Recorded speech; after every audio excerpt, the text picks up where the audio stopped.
Amigos de feriadelganado.com, saludo muy cordial, yo soy José Ignacio Cardona, una entrega más de nuestro video podcast. En esta oportunidad estamos en la grata compañía del doctor Gustavo León Cuartas Madrid, de Montebello, Antioquia, Pamaseñas, médico veterinario, administrador de empresas agropecuarias, maestro de maestros, gestor de algunas de las facultades de agropecuaria más prestigiosas de la ciudad de Medellín.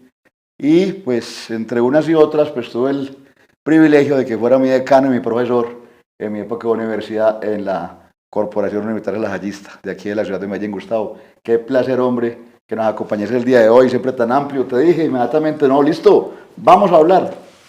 Muy amable, les agradezco infinitamente la invitación y con el mayor de los gustos en las pocas posibilidades que tenga de contarles historias del ganado, que es lo que me apasiona y conozco un poquito, pues con el mayor de los gustos participo de ustedes este conocimiento.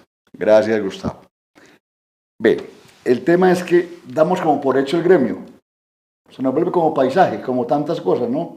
Uno anda por ahí viendo, pero no observando, y por ahí oyendo, pero no escuchando, y el gremio es grande, diverso. Hoy en día la modernidad pues nos abre un montón de escenarios diferentes que en otras épocas eran insospechadas, impensados. Pero eso tuvo una génesis, ¿cierto? Génesis que los ganados y también las formas de trabajar con los ganados, y digamos que la conformación macro del gremio ha tenido unas transformaciones profundas que yo creo que vale la pena que la gente lo conozca, Gustavo, para que empecemos por ahí. Entonces, devolvámonos un poquito sí. a España, sí.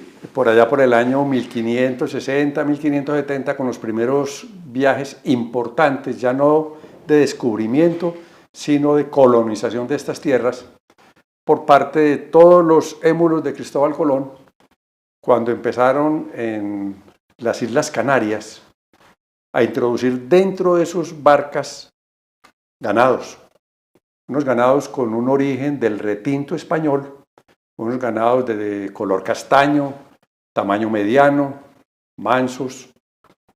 Ustedes se imaginarán por un momento qué pasaba en aquellas barcazas, en los sótanos prácticamente, con vacas, toros, vacas que venían a parir dentro de las góndolas, de todo eso que venían para poder traer y invadir estas tierras como lo fueron en esa época. Y con la tecnología naval de la época, pues. Obviamente, que eran unos veleros gigantes, sí. Pero venía gente, venía ron, claro. Porque para poder tener a los marineros contentos venía ron, cargar agua, cargar heno, pero también tenían una practicidad enorme, porque ellos recogían la bosta del ganado, la boñiga que llamamos, y con esa armaban las hornillas. Ese era el combustible de las hornillas para calentar los alimentos, a pesar de que traían alimentos que no necesitaban calentamiento, pero de hecho con eso la calentaban. Eso fue una tragedia para nuestros indígenas porque ellos no conocían bovinos, ni conocían equinos. Es que eso iba yo, Gustavo, para que partamos de esa base. En América no había ni bovinos ni equinos. No había. Aquí equidos no habían. No había. Bovino, ¿qué había aquí? Los camélidos. Camélidos, exactamente. Vicuñas, llamas, guanacos y tal. De resto, nuevo para nosotros. Eso facilitaba mucho a los conquistadores llegar a los indígenas y poderlos abrumar. Porque un hombre montado en un caballo era un dios definitivamente. Entonces, los primeros equinos y los primeros bovinos entraron a través, obviamente, de las islas que ya habían sido colonizadas principalmente desde la época de Cristóbal Colón, y por lo menos a nuestro país entraron desde Venezuela y entraron por el río Magdalena. Entonces ya, con un poquito de imaginación, yo los invito a que entremos por esos ríos y vamos dejando unos ganados muy parecidos a los criollos colombianos del día de hoy. Recordemos que los criollos colombianos tienen muchas similitudes, excepción hecha del blanco y negro. Y el único blanco. Que es el único blanco. Todos los demás de colores castaños, desde claros hasta oscuros. Gustavo, porque es que uno se pone a ver un costeño con cuernos y un chino santanderiano, y yo te digo honestamente, o sea, salvo que uno sea el criador de los ganados, no sabe cuál, o un Artón del Valle. Pero tienen sus diferencias que con el paso del tiempo fueron, digamos, ¿es cierto que sí? Sí. La diferencia la fue dando el sitio donde quedaron y se fueron adaptando. Los costeños con cuernos eran unos ganados que comían mejor, me da pena decirlo, pero las tierras de la costa eran mucho más ricas en alimentos para ellos que las tierras de Santander. Sí. Los ganados santanderianos, el chino santandereano es un ganado mucho más rústico y más sorprendentemente resistente a las condiciones adversas, porque eran unas tierras más pobres. Igual, cuando vamos a ver los ganados en el Cauca, el Artón del Valle, o vamos a los casanareños, son ganados que se fueron adaptando y se fueron reproduciendo de acuerdo con su condición de pastos y forrajes diferentes a los que hoy podemos ofrecerles. Sí, claro. Entonces, en ese caso, la única diferencia fue el blanco rojinegro. ¿Qué se habla? Los historiadores sí saben mejor que yo eso, que posiblemente venían de unos pies de cría de Inglaterra, de un ganado que se llamaba Black and White, es decir, blanco y negro allá, que posiblemente, y hoy fenotípicamente los encontramos iguales al blanco y negro, siendo el nuestro un poquito menos desarrollado en tamaño. Sí, pero son muy parecidos. Son bastante parecidos. Sí. Entonces, hasta ahí tenemos pues una serie de conjeturas de por qué unos ganados llegaron a una mejor parte que otros, llegaron a casas de estrato 4, unos de estrato 5, sí, pero hubo de estrato 2. Sí, claro. Evidentemente. Entonces tuvieron que adaptarse a una peor condición para poderse desarrollar. Hay que hacer también una pequeña salvedad con el romo sinuano. El romo sinuano entró a tierras estrato 6. Pero es que las tierras del Sinú, las tierras del San Jorge, evidentemente unas tierras que producen unos pastos que tienen una fertilidad impresionante que todavía se conservan hoy. Entonces esos ganados sí son los ganados de mostrar, por decir nosotros, ganados que son capaces de producir sus 460 kilos en 2 años de edad a pastoreo. A pastoreo. Cuando, guardada la proporción, los ganados paisas, el blanco y negro, los del viejo Caldas y lo que tenemos hoy en Antioquia, son unos ganados de falda, muy guapos, por cierto, pero que tenían que comer, es decir, la dieta muy restringida. Rebuscadorcitos. Muy rebuscadores. Los otros tenían sí, una cena dispuesta a toda hora a barba alzada, exactamente. Gustavo, hoy en día, la actualidad de los ganados criollos, hombre, ¿vos qué opinas? ¿Los hemos capitalizado, los hemos aprovechado? ¿Cuál es la importancia de verdad, pues? ¿Cuál es digamos, la ventaja competitiva de estas razas criollas que aquí están vigentes? Tienen su asociación, tienen sus eventos, tienen sus datos ya identificados, ubicados. ¿Qué ha faltado o qué se hace o qué no se hace con ellos? Que yo veo que a veces el comercio es duro, se pone difícil a la hora de trabajar con ellos. A ver, partamos, me voy a adelantar unos siglos sí, para que hablemos un poquito de los ganados cebuinos, de cómo entraron y cómo encontraron en el choque entre el cebú y los ganados criollos el ganado propiamente que se adaptaba más a las condiciones tropicales que tenían nuestros suelos, que eran, primero que todo, muy, muy malos para la sanidad. Parásitos internos, parásitos externos. Esos ganados prácticamente no hubieran sobrevivido en esos cruces si no hubiera sido por el cruce, valga la redundancia, entre los cebuinos y los ganados criollos. Pero entonces eso es como para dejar un poquito adelante el por qué era importante decir que la genética de los ganados criollos colombianos, la que se ha mantenido, es una genética salvadora para mucha parte del territorio colombiano que no acepta ni los unos ni acepta a los otros. Bueno, llamamos los ganados media sangre. Ya encontramos allí un escenario. Esa es una. 2, ¿qué le ha faltado? Que no hubo muchos estudios genéticos para decir que las mejores cabezas de cada uno de los grupos de ganados criollos colombianos se hubieran conservado como puros. Eso fue una falla. Sí. ¿Falla de qué? Prácticamente del cruzamiento de los unos con los otros. Entonces voy a hacer un planteamiento con un pequeño ejemplo. El que tenía sus vacas, pongamos el blanco orejinegro, bonitas, relativamente puras, bien cuidadas, vamos a suponer que las tuviéramos en Urabá. Sí. ¿Qué producían? Ternero cada 14 meses, leche y producía trabajo. Sí, claro. Triple utilidad. Sí. Porque de ahí salían bueyes, de ahí salían animales muy guapos, pero igualmente salían animales que nos enfermaban. Claro. Necesitábamos menos vacunación, menos antiparasitarios, etcétera, etcétera, unos ganados supremamente resistentes al medio ambiente, que es lo que nos dan los ganados criollos colombianos. Siendo taurinos europeos, pero ya tropicalizados. Tropicalizados, exactamente. Vamos al cruce. Traíamos unos ganados cebuinos, los cruzábamos con ese blanco orejinegro y nos salía un animal superior a los dos. Cuando yo tengo un animal superior a los dos, ¿yo qué digo? Me gustan más los cruces. Pero no cuidamos el núcleo inicial, que fue el blanco orejinegro.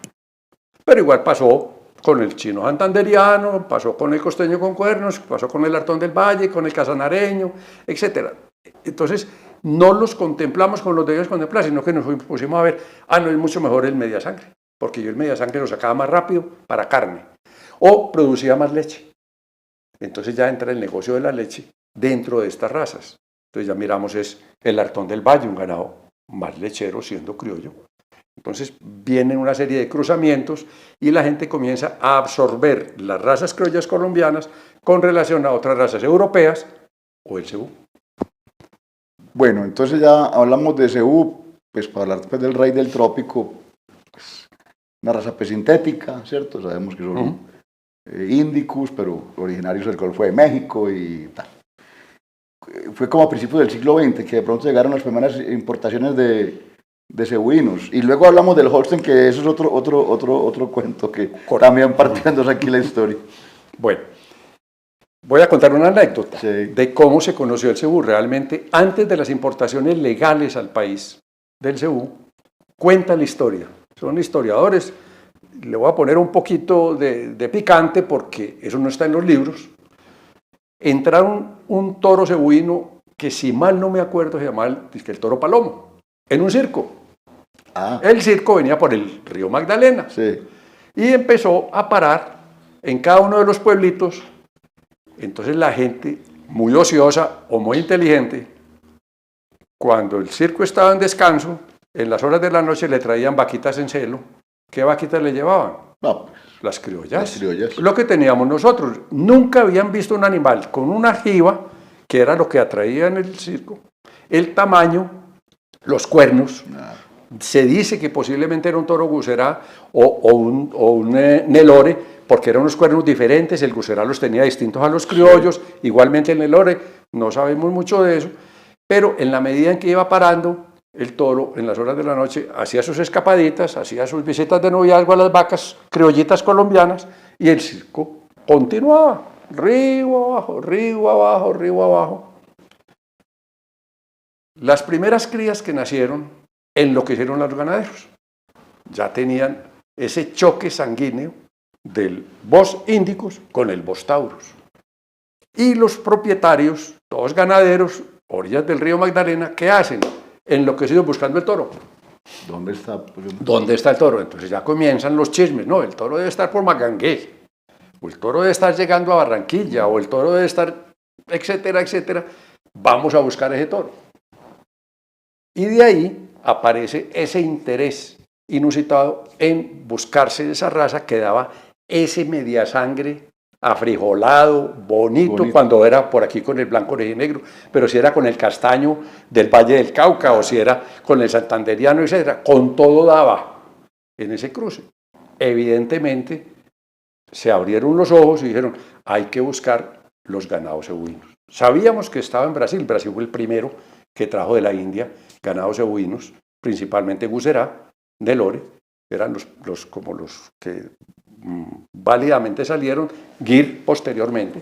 Porque hay muchísimas razas en Pakistán, Bangladesh, la India, cebuinos hay muchísimas. Inclusive aquí, hoy en día tenemos algunas Red Cindy y otras cosas que para acá no son comunes, pero allá pululan. Allá pululan, pero aquí eran muy novedosas. Muy novedosas. ¿Cierto? Exactamente. Entonces ya empezaron con dónde podemos traer legalmente estos ganados. Inicialmente entonces... Pero entonces... En los Estados Unidos estaba pasando bueno, pero ya es Brahman. El fenómeno Brahman, que era igualmente un cruzamiento, un ganado entre que estaba participando el Nelore, estaba participando el Guserá, y dicen que un 25% o algo así de una raza propia norteamericana. Desarrollaron ellos el ganado Brahman y fue la locura, porque era lo más parecido a lo que habíamos visto del torito inicial que había entrado. Empiezan las importaciones y empieza a extenderse. ¿Por qué? Porque hay que reconocer que el Brahman tiene una ventaja sobre el ganado criollo nuestro, el exceso de piel. Sí, yo digo que el exceso de piel genera unas consecuencias fisiológicas en el animal impresionantes, porque el exceso de piel, uno, aguanta la temperatura. Dos, cabe dentro de ese exceso de piel, cabe más carne. Los ganados nuestros son pegaditos la piel a su estructura ósea, templadito. No, a ese ganado cebuino le sobra piel y le sobra barba. No, todo lo que tú quieras en el ganado es una ropa triple X de grande para un cuerpo que puede ser talla M o talla S. Entonces, esa era una de las condiciones. Aguantar estos climas, estas humedades y estos parásitos, el cebú. Entonces comienzan estas importaciones, comienzan inmediatamente a regarse por todas partes, y hoy sabemos que el rey del trópico para Colombia es el ganado cebú. Y con unos resultados y con una genética extraordinaria. Es que no son cuentos, la genética cebú colombiana es top a nivel mundial. A nivel del mundo. Top a nivel mundial. Aquí vienen de todos los países, José, de todos los países del mundo que tengan ganadería. Australia, Suráfrica, África, muchos de África, a ver los ganados cebuinos colombianos. Vamos con los animales primero y luego vamos con el gremio. Entonces vamos ahora al tema de la producción de leche. Porque fíjense, pues finalmente, Gustavo, lo que uno busca es seguridad alimentaria, ¿cierto? Tener más carne, más leche, mayor reposición en menor tiempo. Bueno, pues lo que señala la zootecnia, básicamente de eso se trata. La leche, ¿cómo entró la leche?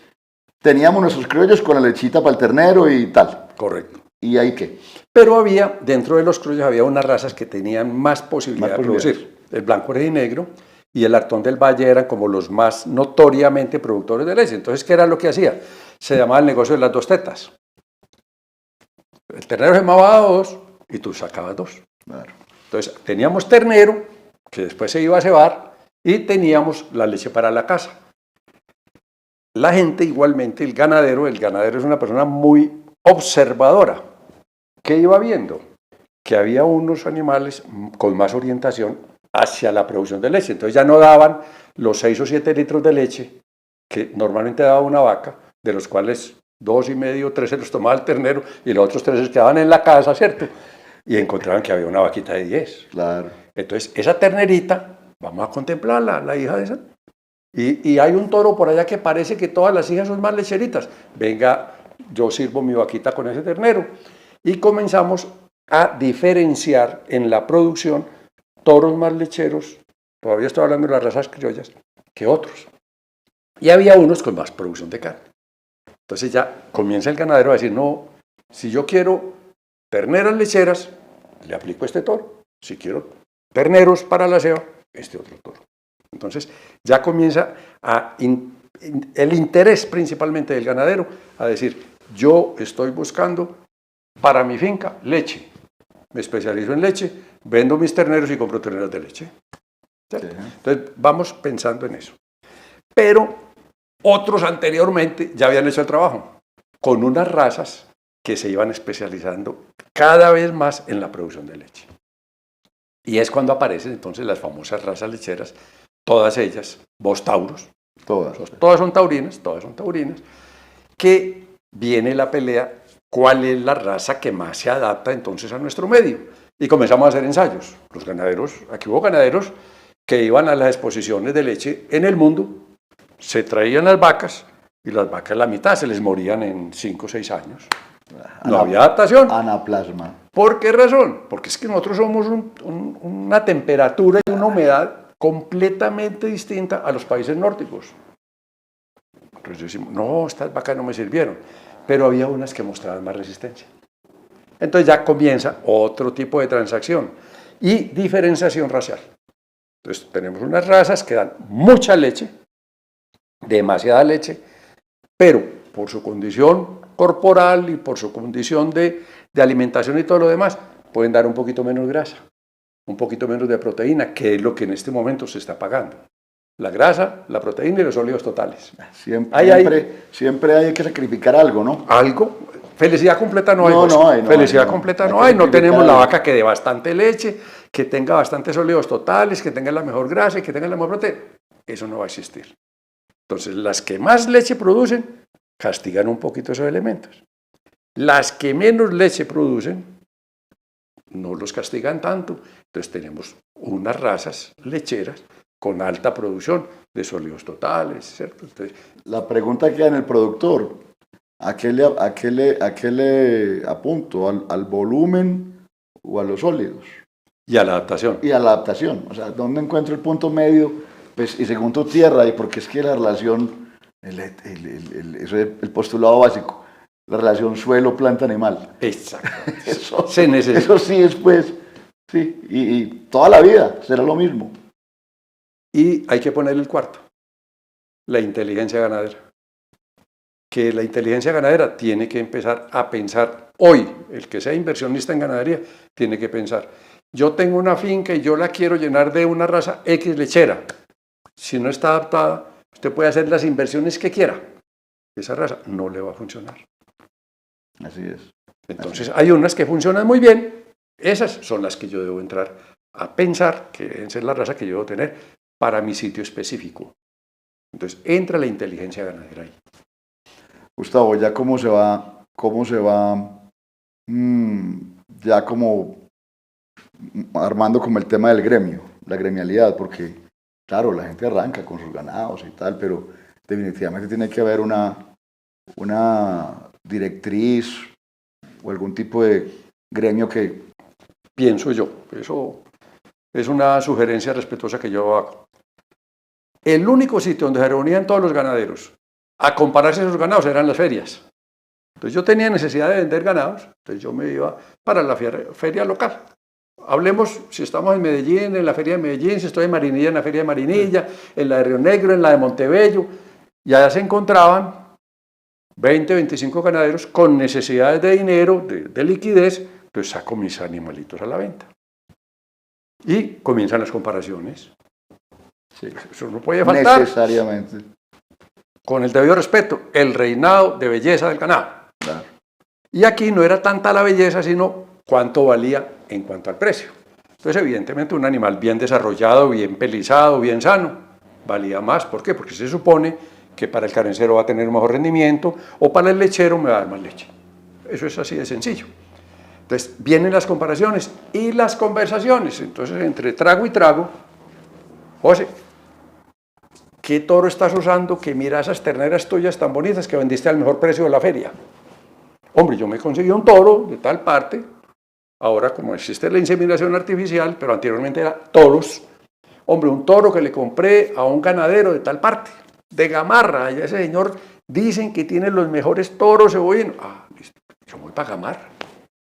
Hago el contacto, señor, ¿usted me recibe? Sí, me muestra los toros. Yo ya he visto las crías, cómo se comportan, a cómo son sus toros. Pero entre los que vendían, también se van agrupando por necesidades y por sobre todo por la competencia económica. Hombre, nosotros ¿por qué no hacemos, nos asociamos y ponemos la asociación CEBU, hombre? Reunámonos los egoístas. Sí, es que ya somos muchos, mira, en este solo terreno estamos en Valledupar, facilito, conseguimos 50 personas que tienen ganadería. Invitémoslos un día, hacemos un parrando, traemos un cantante vallenato y nos tomamos unos aguardientes. Perdón, ya son whiskies. Sí, no, whisky, sí. Tomamos unos whiskachos. Hombre, ¿por qué no hacemos una? Tengo una asociación. Aquí como el hombre como más experimentado en eso. Es el doctor José Ignacio, usted nos dirige. Y nosotros aportamos una plata y montamos la asociación y empezamos la autorización a buscar con el gobierno nacional que nos autorice a nosotros como asociación de ganaderos de CEBU de Valledupar.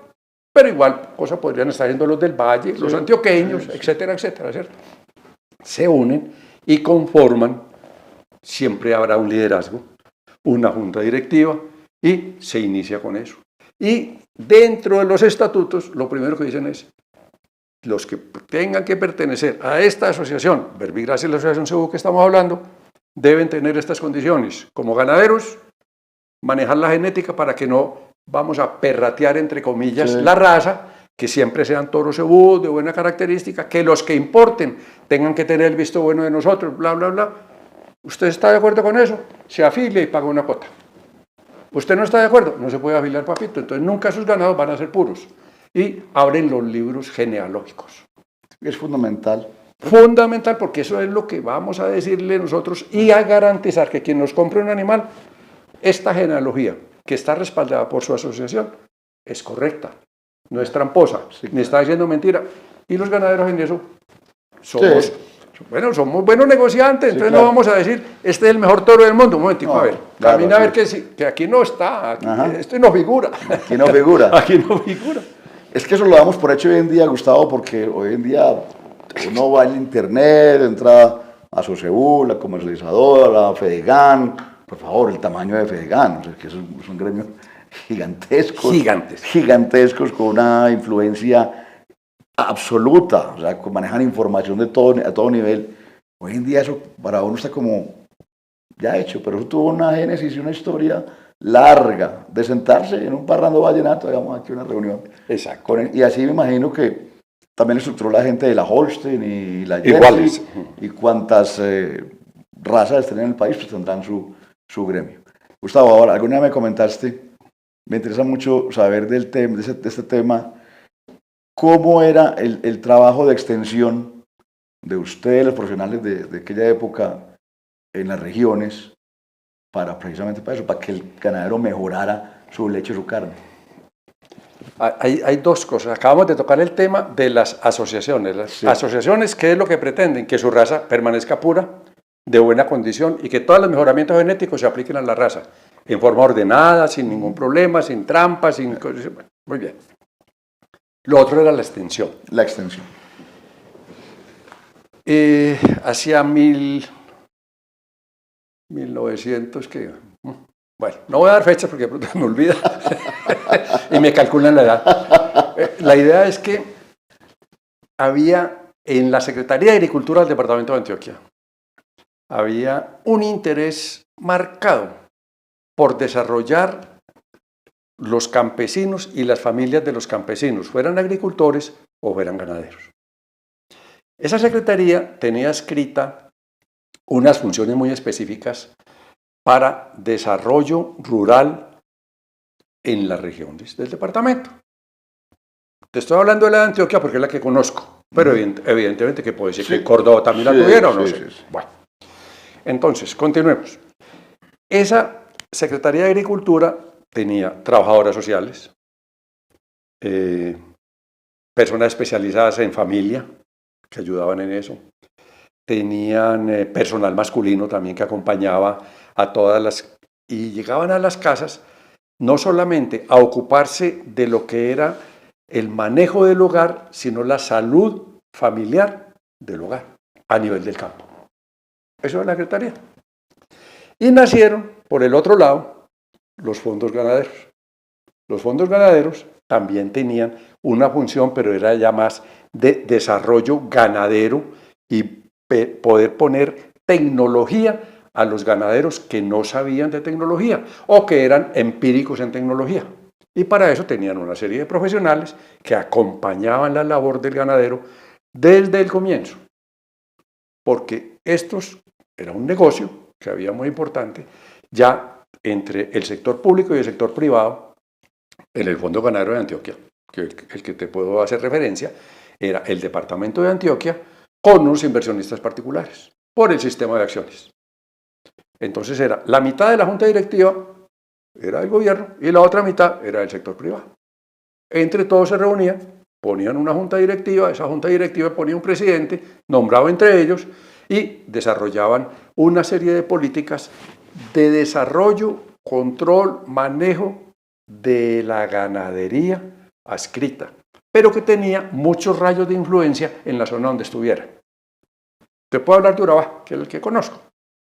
Entonces, ¿cómo era Urabá? Urabá inicialmente era una pelea entre los bananeros y los ganaderos, por las tierras. Por las tierras. ¿Cierto? Las tierras que hoy son de banano, anteriormente eran de ganadería. Te estoy hablando por allá del año 1950 y pico. ¿Cierto? Entonces, se comenzó el desarrollo, pero todo eso era ganadería, pero con la absorción y por el interés que había por el banano en esa época, fueron copando las tierras de la ganadería y las fueron desplazando hacia la serranía de la Bibi. Claro. ¿Cierto? Muy bien. Entonces, el fondo, ¿qué fue lo que hizo?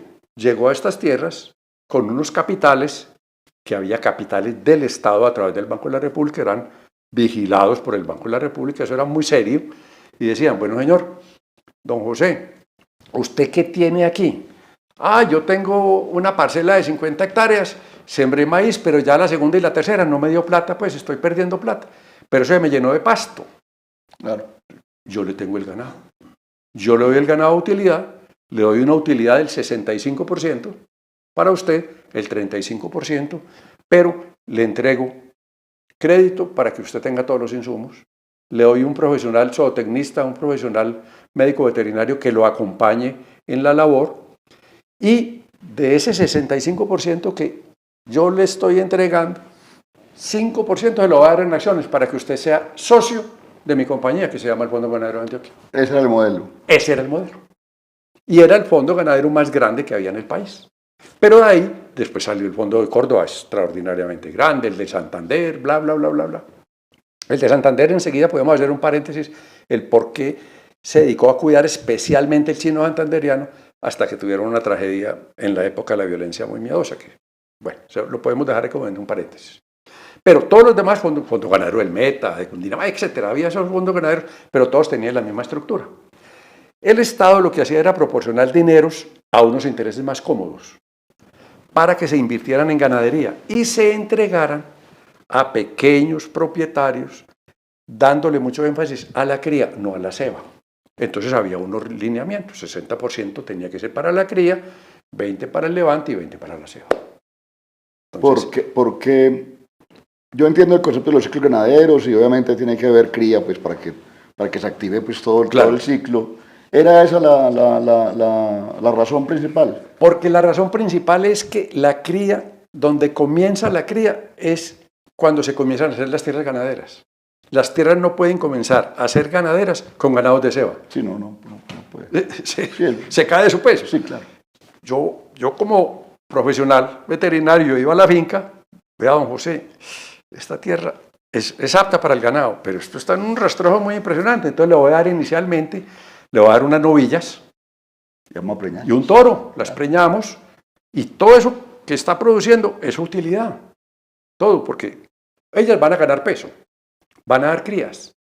Usted se va a poder tomar la lechita de 4, 5, 6 o 10 vacas que usted necesita, pero el resto vamos a tener unos terneros muy buenos, y cada año hacemos una liquidación.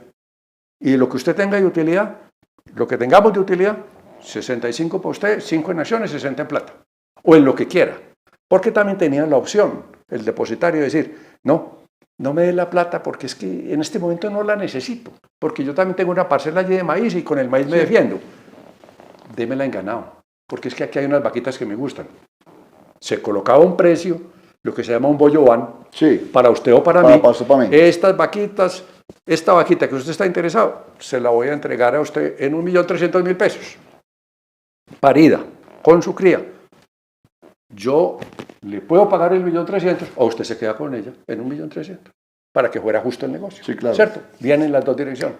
Ah, yo me quedo con la vaca. Se queda con la vaca, se hacía un papel, se le ponía una marca de salida a esa vaca, que esa marca de salida ya no era de la empresa, sino que era de don José. Listo. Ya era propia. Esa ya era propia. Y nosotros la descargamos del inventario. Ese era el sistema de trabajo que se hacía. ¿Ese sistema todavía perdura? No. Se fueron secando. Hubo una época muy complicada para los fondos ganaderos. En la época de la desvalorización de la moneda hubo una inflación impresionante, como del 30% en el país. Los 70 tal vez. Por la época del doctor Belisario Betancur, si mal no me acuerdo. 80, sí, 84. Entonces, en esa época, ¿qué pasó? El ganado subió mucho de precio y estaba muy bajito en los inventarios porque estaba muy barato. las liquidaciones se hacían al precio comercial. Pero de un momento a otro, en un año subís el 30%, automáticamente el depositario decía, liquídeme los ganados, Sí, claro. que están a este precio, mire la utilidad que me queda. Entonces yo ya, con un depositario de 50 cabezas de ganado, el fondo quedaba con 30. El depositario quedaba con 20 propias, porque el valor de la liquidación lo ameritaba. Cada vez íbamos teniendo menos ganado y hubo unos años nefastos para ese sistema. Claro, Él claro. pedía la liquidación. Claro, al ver una plusvalía rápida del precio del ganado, inventarios bajitos, era siempre, cada vez que se reponía era deficitario para el fondo. Claro, el fondo vendía una vaca al depositario y podía comprar una ternera. Claro, sí. Era más o menos como la proporción. Eso pasó en todo el país. Entonces, algunos sobrevivieron, el Fondo de Antioquia tuvo que liquidarse, se fue secando. Y el Estado igualmente dejó de auxiliarlo con esos créditos baratos del Banco de la República. Entonces, se llaman unos créditos de redescuento. Entonces, se secó por un lado y se secó por el otro. Entonces, más bien, los propietarios del fondo en ese momento, tanto el departamento como los privados, resolvieron liquidar la empresa. Y liquidaron la empresa, vendieron los activos, vendieron los ganados, vendieron el fondo ganadero que tenía el banco de semen más grande que había en Colombia, de calidad, probado con los mejores toros. Era impresionante la cantidad y calidad de los toros que tenía. Entonces se fue liquidando, se fue secando y entonces ya en este momento nos queda el nombre y el gusto de haber participado de una entidad tan importante. ¿Cuánto tiempo el esfuerzo tuyo? ¿Cuánto tiempo? Eso, a ver, el fondo salió por allá de la época del doctor Mariano Ospina Pérez, por allá en 1940 y pico, y el fondo sobrevivió hasta hace tal vez unos 10 años, ¿cierto? Muy longevo de todas maneras. Sí. Y el fondo de Córdoba yo creo que fue uno de los últimos, también se liquidó, no sé si exista todavía, te diría una mentira, pero también tenía los mismos inconvenientes el fondo de Córdoba que yo me acuerde. Y el fondo de Santander, que tenía toda su inversión en la genética del ganado chino santanderiano, por el no pago de una fuerte suma de dinero que le exigía un grupo irregular, encerraron todo el ganado y lo asesinaron. Qué cosa. Toda la genética, no digamos que toda, pero la mayor parte de la genética que la manejaba el Fondo Ganadero de Santander fue asesinada en un corral por un grupo irregular. Por no haber pagado. Qué cosa, ¿no? Gustavo, ahora hay una cosa, pero no es un fenómeno ni mucho, ni tampoco es nuevo, pero hablemos un poquitico del ganado Gir. El ganado Gir, ¿vos qué opinas, hombre, ese tema del girolando hoy en día? Eso es yo digo que para estas tierras del trópico, para el lechero pues tradicional, convencional de trópico, y es que, a ver, es que ubiquémonos en el trópico, la gente habla de trópico y se imagina las playas del Caribe, pero es que estamos en un país tropical de altura y tropical de tierras bajas, pero se llama el Ecuador, seguimos en el Ecuador. Pues que ese tema del girolando, eso es antes y después del girolando. ¿Vos qué opinas de ese cruce? El Gir fue un ganado que empezó a ser importado al país y mostraba una gran cantidad de leche producida en las hembras, con las buenas condiciones de adaptación de los ganados equinos. Entonces era evidente que ese ganado, que en un principio, cuando las primeras importaciones, la gente se burlaba del ganado, porque decía que tenía mucha oreja y poco culo. Sí. Ese era el término que había. Sí, claro. Porque veían que la cadera del Gir no es la cadera del ganado Brahman. Entonces había una comparación. Es anguloso y de hueso delgadito. Pero tenía las demás condiciones. La adaptación al trópico, esa cantidad de piel impresionante, esas orejas divinas que tiene, pues que se juntan aquí por delante de la nariz, la gorla impresionante. Entonces la gente como que no creía mucho en él. Entonces los creyentes, ¿qué hicieron? Cruzaron el Gir. ¿Con quién? Si era Gir lechero, está en el trópico, ¿con qué lo puedo cruzar para mantener una capacidad productora de leche en climas que no sean tan aptos como lo son los lecheros propiamente? Que los lecheros les gusta el clima frío, las alturas, 2.500, 2.400, 2.000, el ganado normando hasta 3.500, es el que más aguanta, etc. Pero yo, pues traer una vaca lechera, tráemela para Cartagena, pues No, Sí. no funciona, Sí. no funciona. Pero el cruzamiento sí. Entonces me traigo una vaca y hemos ordeñado en las exposiciones, yo recuerdo en Valledupar en un concurso lechero de cruces de pardo suizo. Pero fuiste comisario mucho tiempo, ¿cierto? Mucho tiempo estuve de comisario. Estuve en Paréntesis, ¿qué hace un comisario en una feria de exposición de bovina? notario público. Es Dar fe. el peor puesto que hay. Es el peor puesto que hay porque es una posición muy incómoda en el sentido de que ser comisario es dar la fe pública de que el animal que yo tengo al frente, si es de la raza, conserva las características de la raza, está debidamente inscrito, tiene un registro académico, ese registro solventado por una asociación, la Holstein, la Pardo Suizo, la Jersey, la Guernsey, toda la que tú quieras, pero decir si es el animal. Doy fe de que ese es.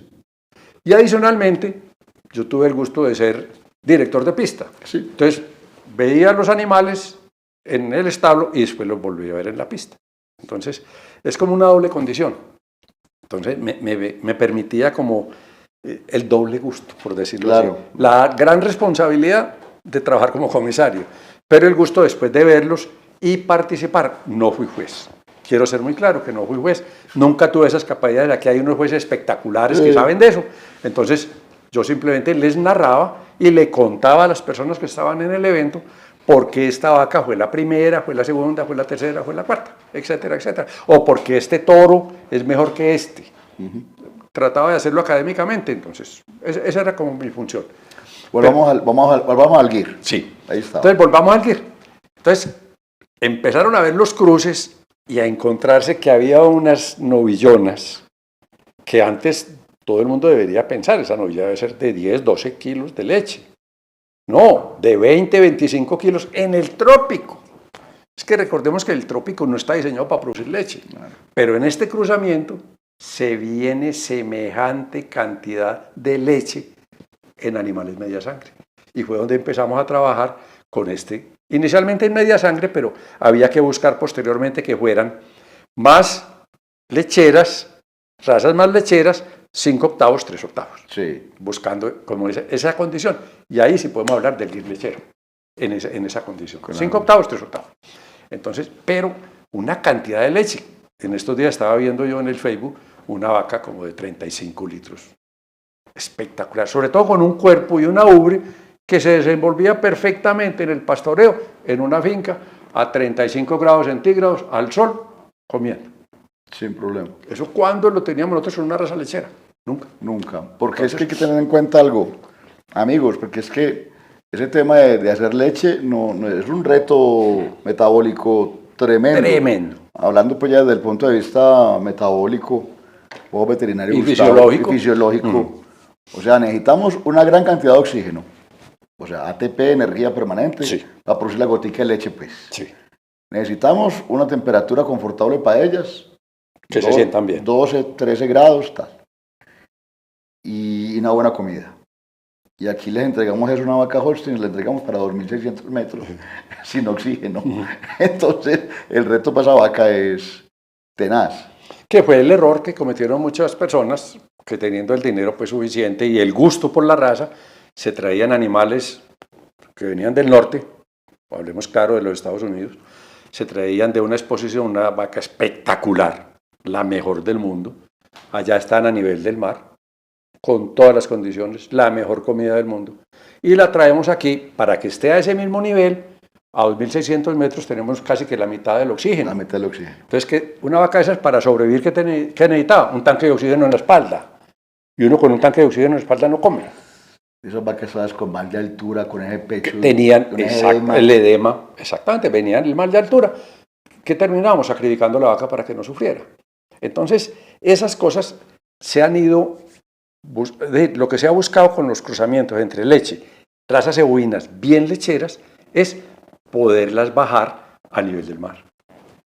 Llevarlas allá. Llevarlas allá. Llevarlas allá. Yo conocí una explotación en La Guajira, un señor que se trajo con todas las condiciones, sabía que tenían que estar a nivel del mar, entonces les montó aire acondicionado en La Guajira para poder sostener unas vacas pardo suizo.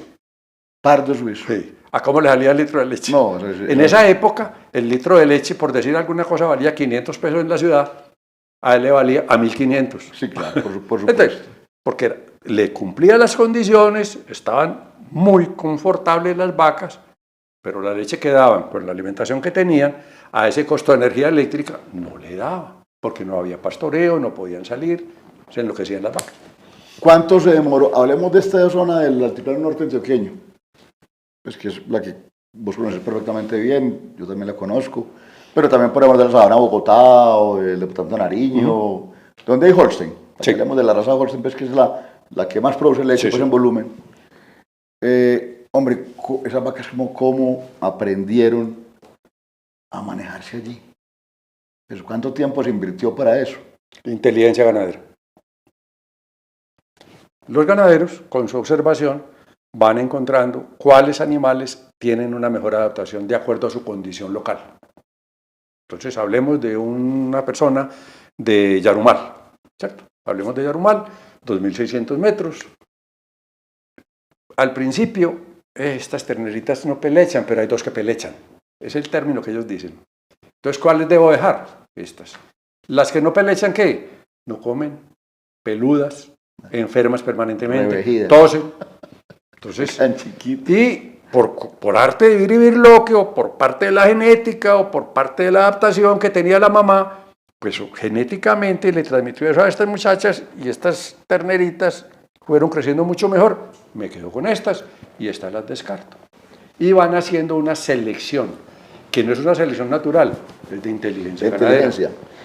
Y hoy en día, Gustavo, ahí con el tema en TVGAN y con Cemex, los miércoles tengo un programa allí muy interesante con el director de investigación de Cemex, y me decía allí en el programa, me decía, hombre, la raza Holstein es la raza más estudiada del mundo. Sí. Hoy en día hay unos sellos que tienen los toros cuando va a elegir el semen, y hay un sello que se llama el de baja presión, baja tensión arterial pulmonar, es decir, hay toros que ya están probados que tienen para la altura, o sea, para que trabajen bien en altura. Exacto. Me dejó, yo eso, te digo, no nos había, me pareció impresionante tener una respuesta ya de carácter genómica, utilizando la genómica, para usted tener solamente en esa observación, no en esa necesidad, respuesta con un toro bueno que te ayude en altura. Es correcto. Presión arterial pulmonar, yo no sabía eso, increíble, hasta donde llega ya la cosa. Hasta allá. Hasta llega la cosa. Pero así empezaron las elecciones. Es que eso es lo bonito de estas razas que son tan estudiadas y que por eso son tan buenas las asociaciones. Porque no es venir aquí a tomarnos un trago y a conversar de ganadería y a chicanear. No. Es el estudio de la raza y cómo se va comportando y qué es lo que está dando más. Hay razas que son tan especializadas que a usted le dicen prácticamente a este toro le va a producir una ternera que no va a tener dificultades para controlar la mastitis. No por el control en sí, sino que tiene una mejor resistencia a la mastitis. Esas vacas que son altamente productoras son susceptibles obviamente a la mastitis. Sí. Ya genéticamente te la miden. Sí, correcto. Con sello de inmunidad. Con sello, pues casi que de inmunidad. Vea, llévese esta vaca tranquila, que así le dé 40 litros, no va a tener el riesgo que teníamos con estas otras, que eran hijas de este toro, que sí podemos tener ese riesgo. Eso es lo que te dice. Es tremendo, es increíble hoy en día a lo que cualquiera puede tener acceso. Y es una buena invitación para los amigos. Hoy en día un semen no es caro, o sea, hoy en día es muy fácil pues, tener acceso a la mejor genética del mundo y tener mejoras pues ostensibles. Gustavo, ¿qué pasó con esas otras razas? Que vos sabes que la gente...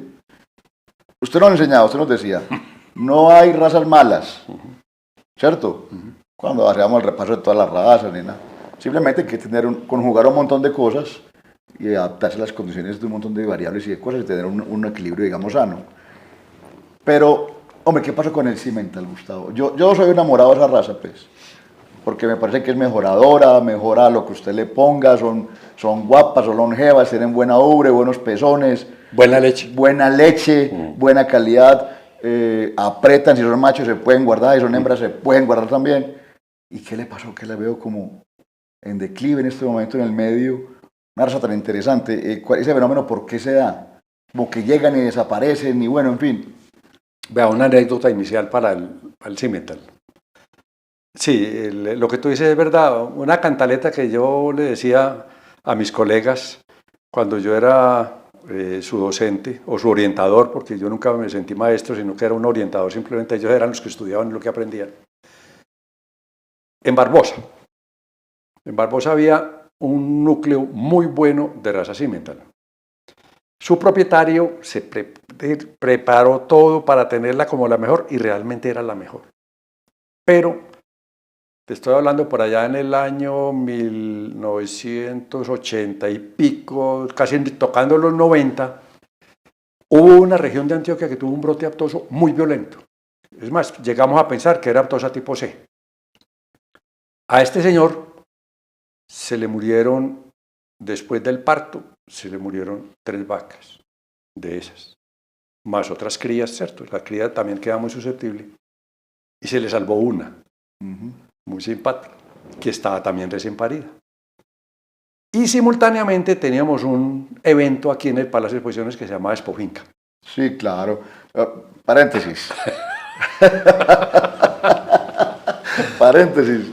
Hombre, qué evento, ¿no? O sea, ¿cómo hace falta Luz Helena Díez Vélez? Sí. ¿Ah? Esa mujer le tenía eso el tiro y le corríamos a Expo Finca. Nosotros casi que reconociendo pues que Agroves pues espectacular, es la mamá de los pollitos. La mamá de los pollitos. Pero Expo Finca era todo un acontecimiento, pues, o sea, Antioquia se volcaba a Expo Finca y participábamos, pero permanentemente ni siquiera éramos invitados, no, éramos de la casa, teníamos que participar en Expo Finca. Sí. Era maravilloso Expo Finca. Así es. La invitación a los que hacen empresa, hombre. Hay que revivir ese tipo de cosas. Hay que renovarlo. Hay que renovarlo. Sigo con la historia. Entonces, en contacto con el ICA, ya había pasado la cuarentena, pedí autorización, evidentemente al dueño, le digo, yo tengo que llevarme esta vaca para Expo Finca, porque es la única vaca que yo he visto en toda mi trayectoria profesional que tiene 4 terneros. No, sí, déjemela llevar, por favor, vea, yo le garantizo, la ponemos en un sitio aparte para mostrar las 4 crías. Levantó las 3 crías ajenas y su cría, y todavía mamaba. Entonces, cuando las trajimos acá, ya los terneros tenían 6 y 7 meses. Y pues no rollos. Sí, mental, se imagina. Unos rollos. Usted se imagina 4 terneros arrodillados al pie de una vaca y todavía daba leche. Esa es una vaca así. Eso es una vaca. Esa es una de las características de buenas madres, que la tiene esa raza. ¿Alguna vez, recomendado por vos, como con muchas oportunidades, fui a una Expo Cimental, como locutor técnico? Bueno, tal y tal. Y han sacado una vaca con 14 partos, 14 lactancias, sí, enterita, o sea, articularmente, muscularmente, la ubre todavía bien puesta, con ese ligamento todavía tónico, glandular la ubre sin problema, los pezones. Decía, hombre, bueno, capitalizar ese tipo de cosas, y llega y se va el Cimental. Se ve poco el Cimental hoy en día. Se ve poco, pero todavía hay. Yo sé que en la costa, en Montería, por ese sector de Planeta, todavía hay buenos criadores y hay buenos colinos de la raza Cimental. Yo me atrevería a sugerir que hay cosas de moda. Y de pronto... Delicadito ese tema, pero es delicado, pero hay que decirlo. Hay que decirlo. Porque mira, los ganaderos tienen su inteligencia, pero a veces esa chequera del bolsillo rasca mucho. Sí. Entonces, si yo veo que hay una raza que eventualmente me sirve a mí y me da más rentabilidad, así yo esté muy contento con la mía, pues comienzo a cruzarla y comienzo a sacar unos terneros pues más rápido y pongo en pausa. Yo no diría que dejo, porque yo no voy a dejar de hablar bien de una raza que me dio dinero, claro, sino la voy a poner en pausa, pero voy a tomar esta línea que está dando más. Que está dando más. Y es natural y es respetable en tomar decisiones empresariales. Es una decisión. Si tiene la oportunidad, pues lo puede hacer. Exactamente. Exactamente. Yo también lo haría. No tiene sus curiosidades y, como dicen por ahí, pues, por ocioso. Ocioso. Y tengo con qué hacer la ociosidad. Uno en la Feria de Ganados de Medellín aprende una cosa muy importante, que a veces cuando la feria está descolgada, se parte aquel precio en que si el ganado cebado es blanco, tiene un precio, y si es rojo, tiene otro. Sí, ¿Te has dado cuenta? sí, claro, por supuesto. ¿Y qué diferencia tiene cuando le quitamos la piel, la colgamos en el gancho y el carnicero dice, ¿cuál es el rendimiento de este? 55%. ¿Cuál es el de este? 55%. Ah, entonces, ¿por qué me pagaron a mí menos mi ganado rojo y mi ganado blanco? Ah, un asunto del mercado. No, no hay otra explicación. Yo siempre he dicho que el carnicero le pone el precio por el color. Ve, Bueno, o sea, bueno, para que hablemos pues clarito. Entonces, yo creo que fue una de las cosas que aburría a los del Angus, por ejemplo. Llevar un novillo Angus a... Aquí estamos hablando de todo un poquito, pero eso de trata está buenísimo. Sí. Llevar un novillo Angus de 24 meses, gordo, sazonado, magro, bueno, y pagarlo a precio de toro Holstein. Sí. Pues, a ver, Porque quiero que me entiendan Sí, el sí, de toro sí, sí. Holstein, no porque valgan poquita plata, Sí, sí. sino porque el toro Holstein para rendir en carnicería pues es un poco menos eficiente que un ganado cebuino. Por eso digo, y hombre, castigar durísimo un novillo Angus altamente especializado en carne, porque no es blanco. Eso es cierto. Entonces, para eso, vamos a volver al principio. ¿Para qué son buenas las asociaciones? Usted en la CEBU encuentra rojo y encuentra blanco. Blanco. Excelente los dos.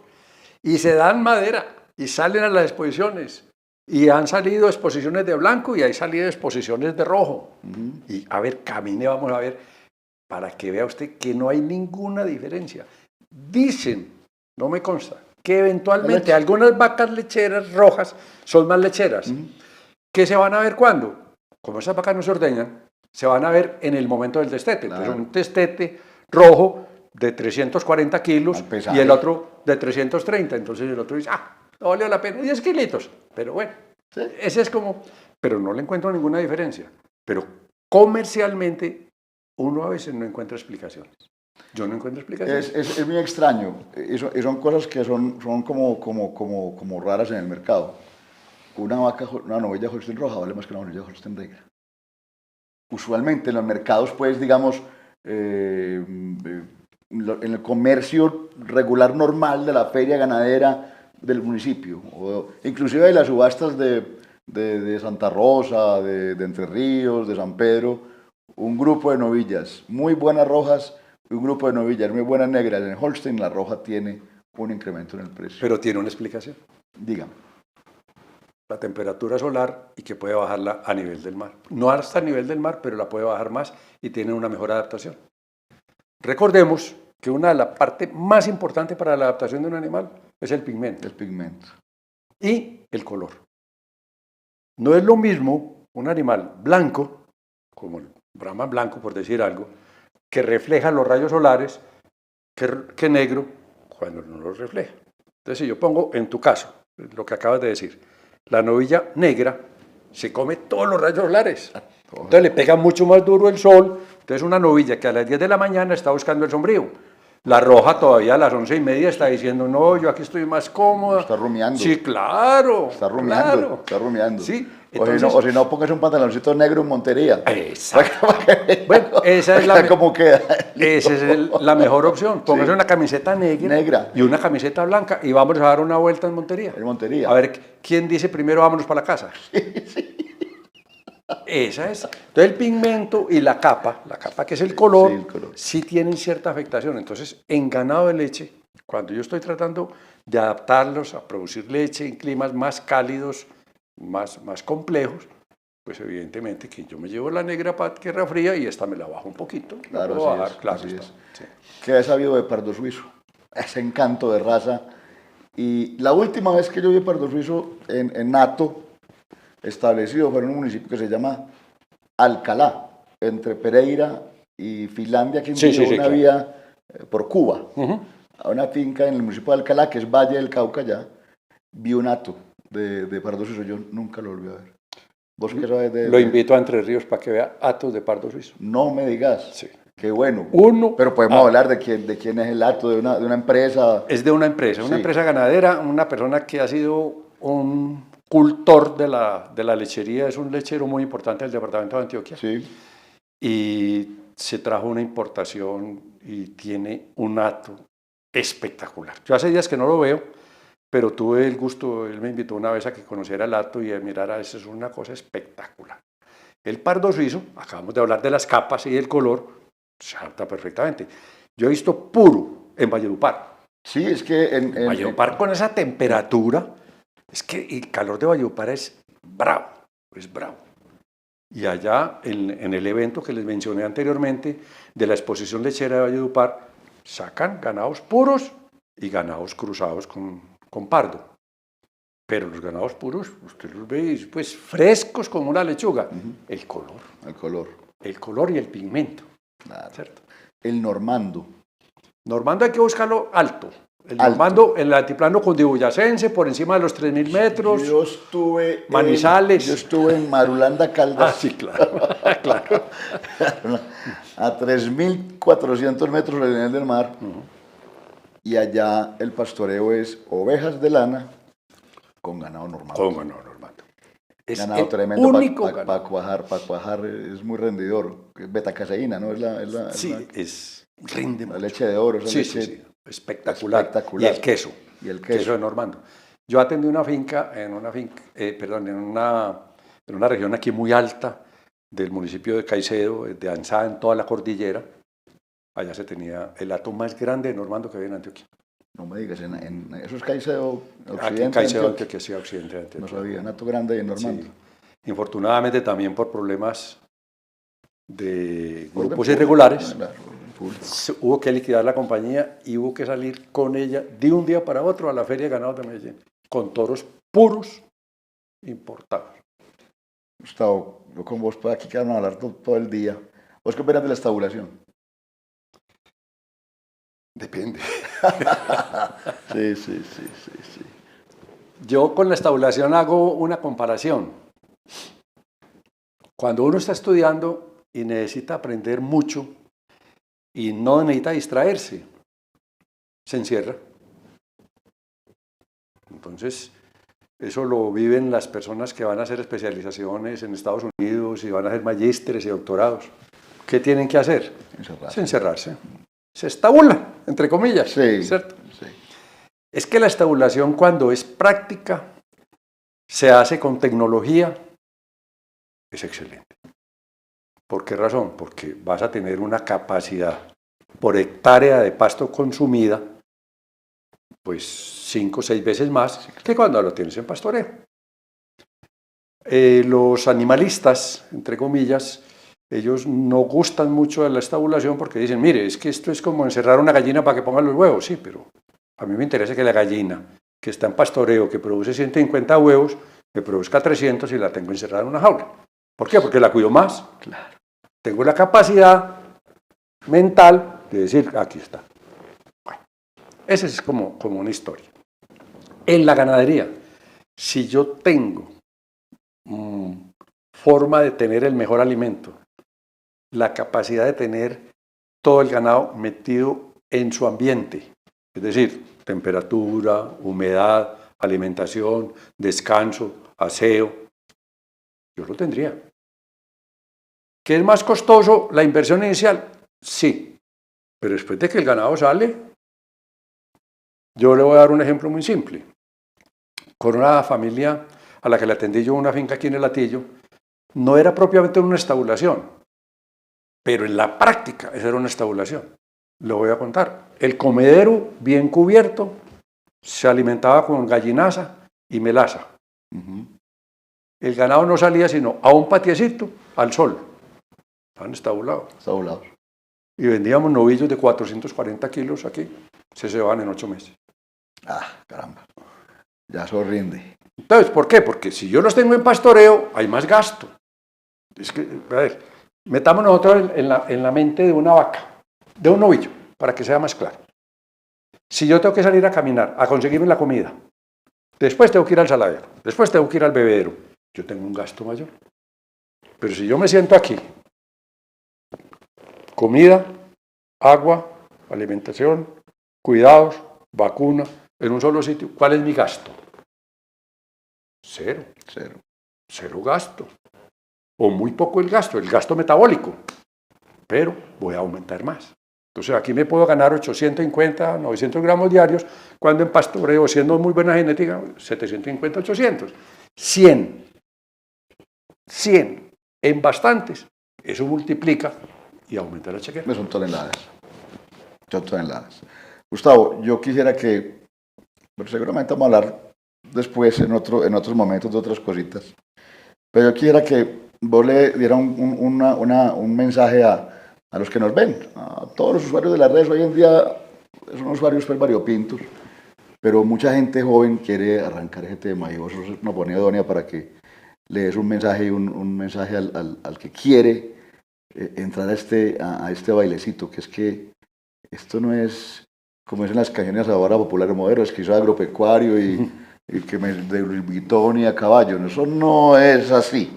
Entonces sí quisiera que, si me lo permites, un mensaje a quien nos ve y a ver para que más o menos se perfile hacia dónde va.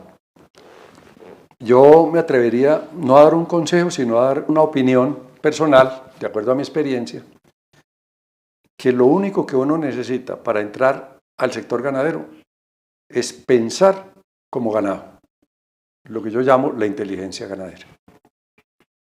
Al pensar como ganado, tengo que decir qué requiero yo para poderme introducir en esa mente de la persona como si fuera un novillo, un ternero, una vaca lechera, etcétera, etcétera.